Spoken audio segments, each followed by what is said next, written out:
Mến chào các bạn. Hiện giờ thì gia đình của mình vẫn còn đang ở trên cái bến phà ở thành phố San Francisco, còn được gọi là cái Ferry Building. Hiện giờ thì khoảng hơn 5 giờ chiều rồi đó, cho nên là tụi mình đang chuẩn bị tìm một cái nhà hàng nào đó để cùng nhau sẽ ăn tối tại cái bến phà này. Thì theo cái dự định của mình á, thì mình muốn trở lại ăn cái nhà hàng seafood mà nó đặc biệt về những cái món seafood tươi như là oyster, lobster, cua rồi đó các bạn. Tại vì mình đang đi trên thành phố biển thì mình ăn đồ biển thì nó ngon ha. Nhưng mà khi đi ngang qua đây á, thứ nhất là rất là đông, người chờ đợi rất là đông. Thứ hai là con gái của mình với lại ông xã của mình muốn thử một cái nhà hàng ở cạnh cái nhà hàng seafood này. Đó là một cái nhà hàng cũng khá nổi tiếng. Người chủ nhà hàng là một cái người chef khá nổi tiếng ở thành phố San Francisco. Và ông đã mở cái nhà hàng này được nhiều năm và rất là đắt. Thì hôm nay thì con gái của mình với ông xã của mình nói là thôi thì hôm nay mình thử cái nhà hàng này. Tại vì nhà hàng seafood thì nhà hàng đồ biển thì tụi mình cũng đã ăn nhiều lần rồi đó các bạn. Cho nên là thôi mình chiều ông xã với con gái thì tụi mình đang đi vào một cái nhà hàng của một cái người sếp cook rất là nổi tiếng ở bên Mỹ. Và rất là đông khách ha các bạn. Đó, người sếp cook này tên là ông Charlie Fang. Đó, đây là nhà hàng Slanted Door. Mời các bạn cùng theo dõi với mình nha. Wow, cái tượng Vân Khánh đẹp quá nè. Giờ mình đang đứng deadline để được check vô trong ha các bạn ha. Hiện giờ thì nhà hàng vẫn còn đang phục vụ khách hàng cho cái khuyến mãi gọi là cái happy hour đó các bạn. Happy hour là những cái giờ mà nhà hàng thường hay vắng khách, chẳng hạn như là sau giờ ăn trưa và trước cái buổi ăn tối. Thì nhà hàng có những cái khuyến mãi để bán thì cái giá cả nó cũng rẻ hơn. Cho nên là hiện giờ thì nhà hàng đang trong thời gian khuyến mãi gọi là cái happy hour. Sau đó thì khoảng 5 giờ rưỡi thì nhà hàng sẽ reopen trở lại và sẽ phục vụ cho dinner là ăn tối đó ha các bạn. Cho nên là thì mình và một số người đang sắp hàng để chuẩn bị bước vào ăn dinner. Còn nhà hàng thì cũng đang đầy ắp trong cái bar rượu, rồi phía trước nhà hàng cái khu vực mà khách đang ngồi mà các bạn vừa thấy đó, đó là những người khách đang enjoy cái happy hour của họ đó. Với cái giá khuyến mãi thì họ ăn rất là rẻ và đồ ăn cũng ngon, mà bia rượu thì giờ này thì bán cũng rất là rẻ. Cho nên là mình thấy cũng rất là nhiều người đang ngồi ăn trong cái giờ happy hour đó các bạn. Hiện giờ thì ông xã của mình và con gái của mình rất là excited, rất là thích thú chờ đợi để thử những cái món ăn do một cái người sếp mà mình có thưa với các bạn. Ông là một người sếp Việt Nam và đã mở và thành công với cái nhà hàng ở cái thành phố biển này, rất là nhiều khách và rất là được ủng hộ bởi những người khách nước ngoài, những người khách du lịch đó các bạn. Cho nên là tụi mình cũng rất là excited để sắp hàng. Và bây giờ thì section bên đây, section mà toàn nhà hàng sẽ phục vụ dinner đã bắt đầu mà reopen lại rồi đó các bạn. Và tụi mình đã được dẫn vào bàn và sẽ chuẩn bị order thức ăn ha các bạn ha. Theo như mình được biết thì cái menu ở nhà hàng này nó không có nhiều, nó vừa phải, nhưng mà món nào thì cũng rất là đặc sắc đó các bạn. Bây giờ thì tụi mình bắt đầu chọn món ăn ha các bạn ha. Em nghĩ chắc Cookie khoái món này quá. Cái này nè, barbecue, wood farm, cilantro honey, cho em nghĩ con thích này quá. Nè cái này với cái này for appetizer. Cái này sườn nướng sườn nướng cái đó như hồi xương sườn oyster nó phải xếp thôi cho ra oyster đi, oyster với cái này kệ đi rồi đó, xong rồi cái mix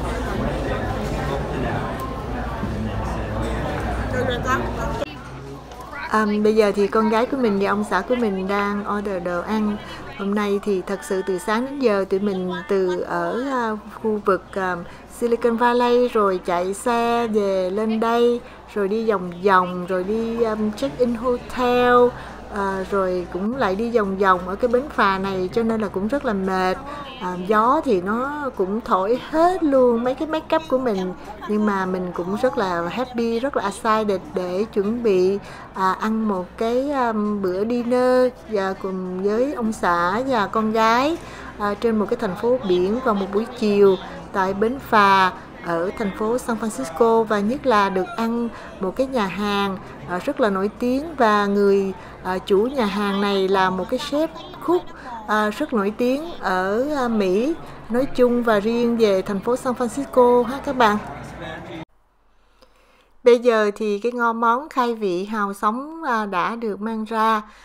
Thì như các bạn cũng thấy, thường thì những cái con hàu mà được ăn sống ở bên đây á, thì người Mỹ thường hay ăn những cái loại hàu nhỏ có cái thịt mỏng như thế này, chứ họ không có ăn những cái loại hàu to mà mình thường hay thấy bán ở trong các cái chợ ha các bạn, có cái thịt nó dày và con hàu nó to lắm. Thì những cái con hàu đó thì thường để những người nhà hàng thường dùng để nấu ra thành những cái món ăn và phục vụ cho khách hàng. Còn khi mà mình ăn hàu tươi á, thì nhà hàng sẽ phục vụ những cái loại hàu nhỏ và thịt nó mỏng như thế này đó các bạn. Đó, bây giờ thì mình đang ăn thử những cái con hàu sống được chấm với những cái nước sốt mà gọi là cái cocktail sauce để mình ăn với lại đồ biển đó ha các bạn.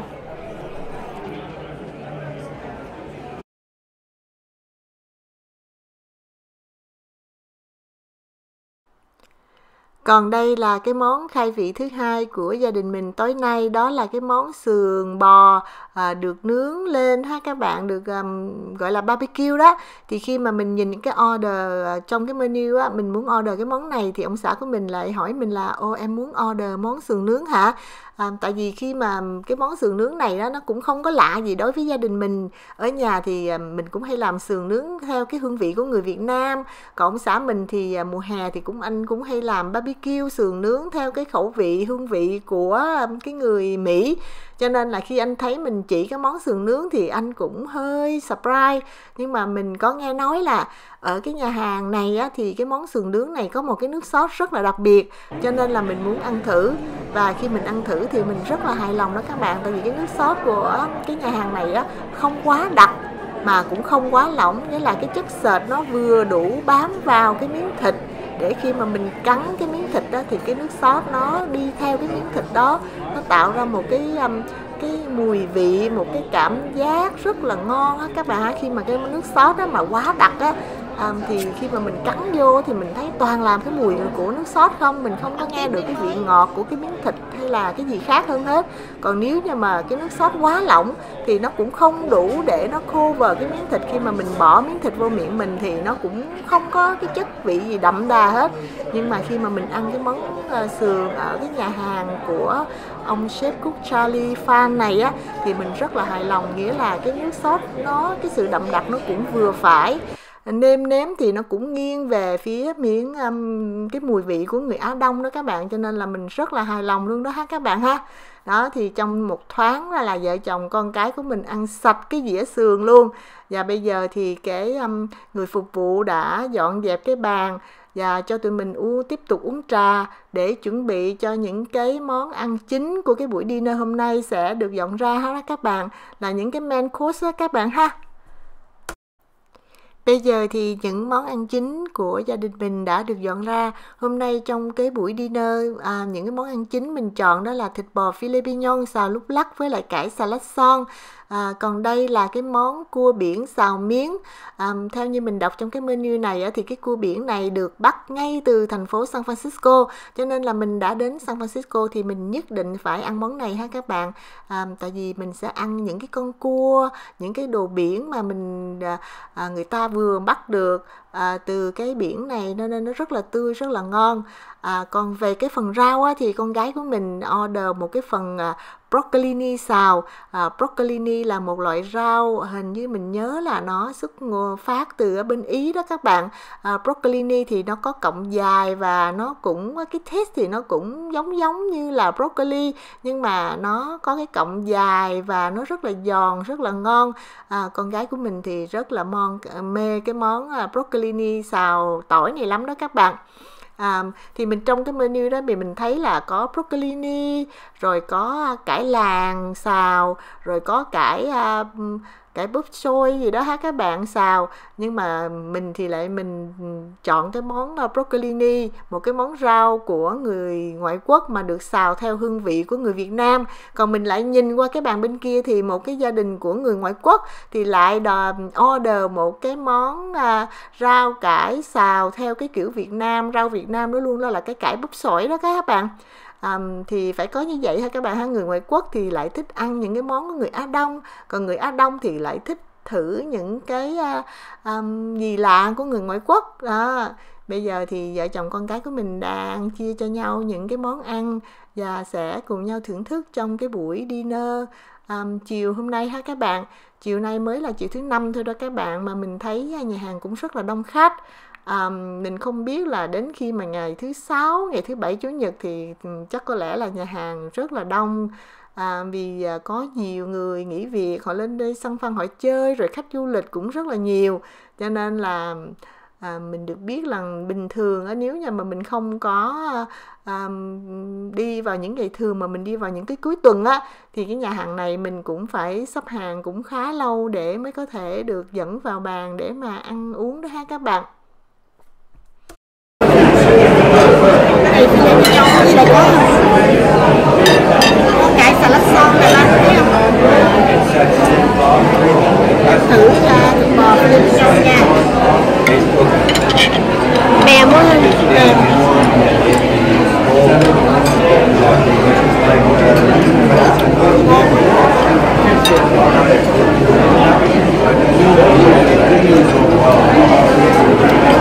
Mềm, thịt em theo kiểu Việt Nam đó bạn. Còn cái này là cải xà lách son nè. Hồi nãy bà có cho cái đồ giấm vô không?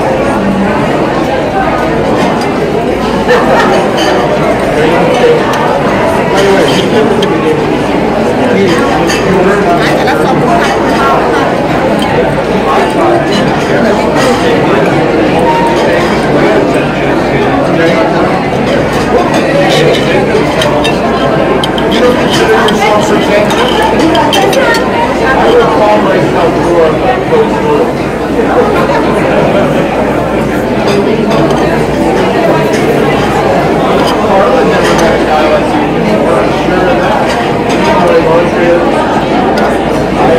Nó làm đậm đà quá ha.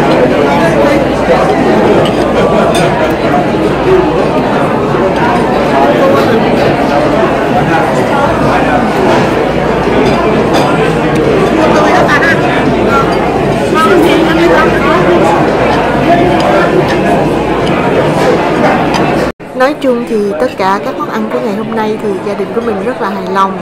Tất cả món ăn đều rất là khá. Chẳng hạn như là cái món bò Philippines xào lúc lắc thì họ xào rất là khéo, vừa chín tới, miếng bò vẫn còn mềm, vẫn giữ được cái chuốt ở trong, và không có bị dai các bạn ha. Nêm nếm thì rất là vừa miệng, khẩu vị của người Á Đông. Ông xã của mình và con gái của mình thì thường hay thích ăn steak hay là ăn thịt bò lúc lắc như thế này cho nên là hai người rất là chấm cái món thịt bò xào lúc lắc này. Còn riêng về bản thân của mình thì mình lại thích ăn cái món miếng xào cua biển, tại vì mình ăn vào thì cái cọng miếng nó mềm vừa phải các bạn, nó không có bị overcook mà nó làm cho cái cọng miếng nó mềm nhão, hay là nó undercook, nghĩa là nó nấu, nó luộc chia tới làm cái cọng miếng nó bị cứng dai. Cọng miếng rất là mềm mại, được nêm nếm kỹ lưỡng. Mình ăn vào thì mình không cần phải nêm thêm một cái gì hết, là mình vừa ý luôn. Và nhất là những cái miếng cua biển thì nó rất là tươi, mình có cảm giác như là mình ăn cua mà vừa mới được bóc ra vậy đó các bạn, cho nên là mình rất là hài lòng. Còn ngoài ra những cái món khác thì nói chung là mình cũng thấy rất là khá, mình cũng rất là hài lòng cho cái buổi dinner của gia đình mình ngày hôm nay các bạn.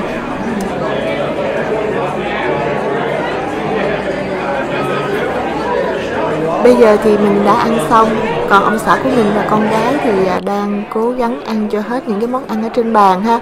Thì mình nhìn xung quanh thì mới chiều thứ Năm thôi mà mọi người ăn uống rất là vui. Trên tay thì cầm bia rồi rượu rồi cũng rất là vui.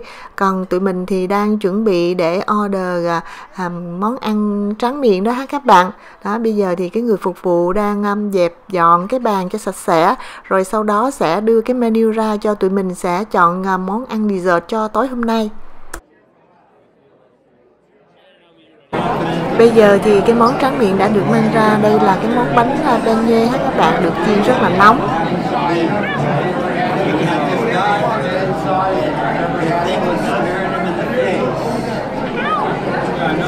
Bánh thì còn rất là nóng cho nên là con gái mình gấp ăn cứ bốc lên rồi nóng quá lại bỏ xuống hoài. Đó, bây giờ thì mình nghĩ để mà ăn thì cái món bánh này là một cái món bánh beignet mà cái hình dạng thì mình thấy cũng hơi lạ, nó tròn tròn hết các bạn. Nó rất là ngon, nó nóng, cái chiên giòn nóng, ở ngoài thì nóng giòn, ở trong thì cái ruột nó cũng ít thôi, nó cũng không có đầy cái ruột lắm. Và nó được phủ ở trên là một cái lớp đường có cái mùi vị của cinnamon, và kế bên là một cái loại sốt đặc cũng rất là béo, rất là thơm, rất là ngon đó các bạn.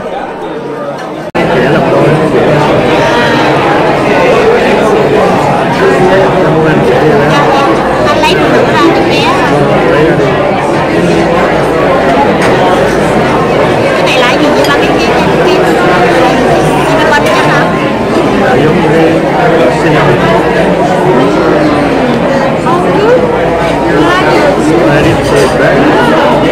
Nhưng mà nó khác với lại cái bánh beignet. Em chưa ăn bánh beignet bao giờ. Beignet nó làm lóc bia cũng giống như này nè, nó xài cái powder sugar. Ngoài trời thì hơi lạnh lạnh rồi đó các bạn, biển buổi tối chiều thì nó cũng lạnh rồi, nhưng mà mình ăn những cái bánh này nó có cái hương vị của quế cho nên là mình cảm thấy rất là ấm lòng luôn đó các bạn, rất là ngon, mình rất là thích. Bây giờ thì cái dĩa bánh tráng miệng của gia đình mình, tụi mình cũng vừa mới ăn xong, nước của mình cũng đã uống xong, trà bông cúc của con, trà xanh của ba thì cũng đã cạn bình. Tụi mình đang chờ để tính tiền và sau đó sẽ đi về. Chấm dứt một buổi ăn tối tại một bến phà trên biển thành phố San Francisco vào một buổi chiều thứ Năm ha các bạn. Nói chung thì tất cả món ăn của ngày hôm nay mình cũng rất là vừa ý. Mình sẽ cho điểm 8 cho đến 8 điểm rưỡi, và nếu có dịp thì mình sẽ trở lại và khám phá những món ăn khác trong cái menu của nhà hàng này ha các bạn. Bây giờ thì đã đến lúc chia tay các bạn rồi. Mình xin mến chào các bạn nha. Mình đang đi ngược trở ra và mình thấy mọi người thì cũng đang còn vui vẻ ăn uống. Nhưng mà vì ngày hôm mai mình có công việc phải đi sớm, cho nên là mình cũng không cho phép mình được ăn uống linh đình rượu chè quá như thế này. Mình sẽ về sớm nghỉ ngơi để ngày mai mình còn có một số công việc sẽ được giải quyết tại thành phố San Francisco này. Một lần nữa mình xin mến chào các bạn, hẹn gặp lại các bạn trong những cuốn video sau, và luôn chúc các bạn được tràn đầy hạnh phúc và luôn luôn vui vẻ.